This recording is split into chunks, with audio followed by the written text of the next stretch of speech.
Nothing is true, everything is permitted. Why can't most religions be that fun?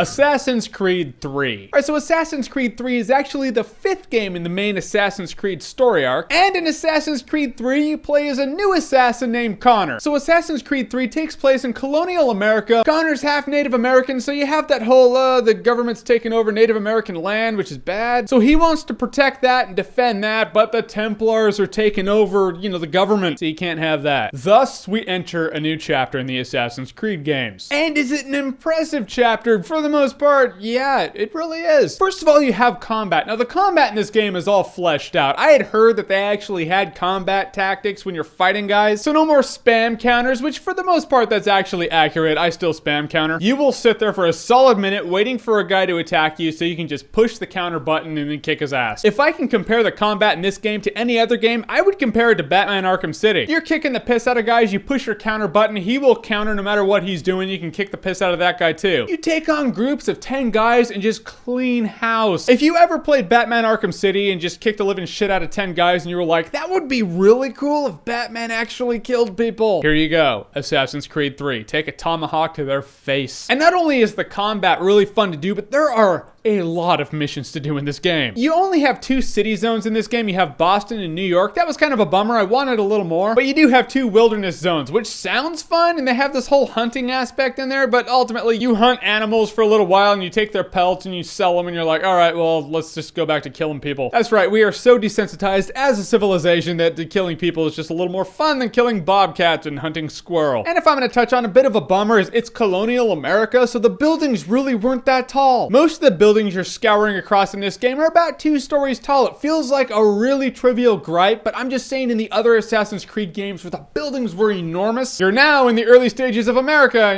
Buildings are a couple stories tall, so you usually just run through the streets. Feels like a bit of the Assassin's Creed vibe was just taken back a little bit, a bit nerfed. However, you get a ship in this game. It's a big pirate ship, and it is badass. That's right, ships like this, they get women's names that you can't name your ship. I think you should be able to, but you can't. I would have named mine Soul-Sucking Bitch, and it would be awesome. But when you're doing these naval missions and you're steering your big ship, you honestly feel like just being like, yo ho, a pirate's life for me. Not a pirate ship. I mean, you're a pretty legit human being in this game. You're not a pirate. That being said, you feel like a pirate, and that ain't bad. If they want to make expansions for Assassin's Creed 3, give me more naval combat, because yeah, the pirate's life, it is officially for me. And if you want to talk about some fun in Assassin's Creed 3, the multiplayer, that is some fun shit. You have your target, you are someone else's target, and you just have to blend in and not get killed in time to kill your target. They're doing the same thing, and so it's funny, everyone's trying to walk like NPCs and make like 90-degree turns, or just sit on benches and be really incognito until you see your target and you just beeline it and stab him in the back. Now, in terms of the story, Connor's a really cool character. I like Ezio the best, probably because Ezio has had a few games and a very large lifetime story. However, it's cool to see Connor go from this really young, brash dude to this badass by the end. It was cool to see him grow in the course of a game. I did feel that in Assassin's Creed 2, the first story with Ezio was still, he was badass by the end, but he was also still Ezio. He was still a coos hound. Who are we kidding? Connor at the end of Assassin's Creed 3 is not the same person he was when he was inducted as an assassin in Assassin's Creed 3. I like seeing that. I like character growth. I was hoping to interact with more historical figures. By that, I mean, I was really hoping that Thomas Jefferson was in this game because he's awesome. You do interact with a few historical figures, George Washington being one of them, Sam Adams, you interact with him because he has good beer. However, I'm just going to come out and say this, Haytham Kenway is one of the greatest characters I've ever played as in an Assassin's Creed game. I wouldn't mind an entire game being dedicated around him. He was all smarmy and cool. He was like if John Hamm was in an Assassin's Creed game. Not gonna lie, I think I had a bit of a man crush on this dude. This Haytham Kenway.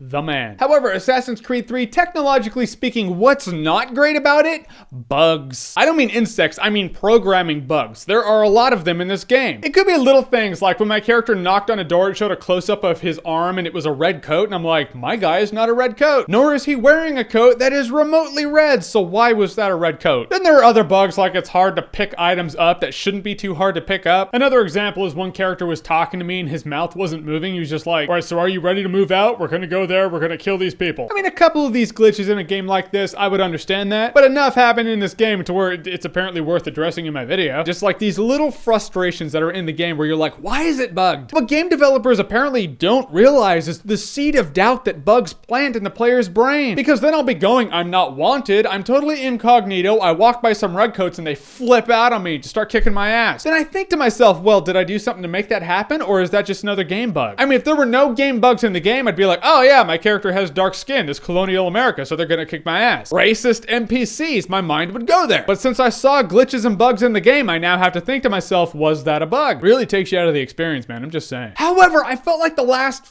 5-10% of this game was just like, oh, wrapped up, end. I really think they ran out of time and they wanted to get this game out by the holiday season, so they're like, come on, wrap it up, wrap up the story, wrap up everything. There are still glitches and bugs in the game, doesn't matter, the holiday season sticks around for nobody, wrap the game up. So some of the glitches and bugs weren't worked out and the game just ended. And by and large, does it have an unfulfilling ending? If you haven't heard by now, people are kind of pissed about the ending. Short version is, yeah, it's a bit of an unfulfilling ending. Now, if you remember, I made a video about the Mass Effect 3 ending, and I don't want to be known as the guy that just bitches about video game endings on the internet. However, I do have a few things to say about the Assassin's Creed 3 ending. So if you want to hear a video about the ending, I will make a video about the Assassin's Creed 3 ending. I actually don't think Assassin's Creed 3 is going to be the last Assassin's Creed game that happens, but it is the last in this story arc. And if you're looking for a fulfilling ending for this story arc, they should have done a little more. Even among some of the bugs and the unfulfilling ending, Assassin's Creed 3 still has a badass character, awesome gameplay, a shit ton of missions to keep you entertained for days and days and days, a badass combat system, fun naval combat, and an awesome multiplayer. I will say it's still worth buying at full price. I did, and I don't regret it. There's a lot to do in it. It's fun. All right, so what is your favorite Assassin's Creed game, and would you like to see me do a video all about the ending in Assassin's Creed 3 and kind of what I think about it? So, whatever you think, comment below, let me know. And as always, if you like what you've seen here and you want to see more, click right here to see more.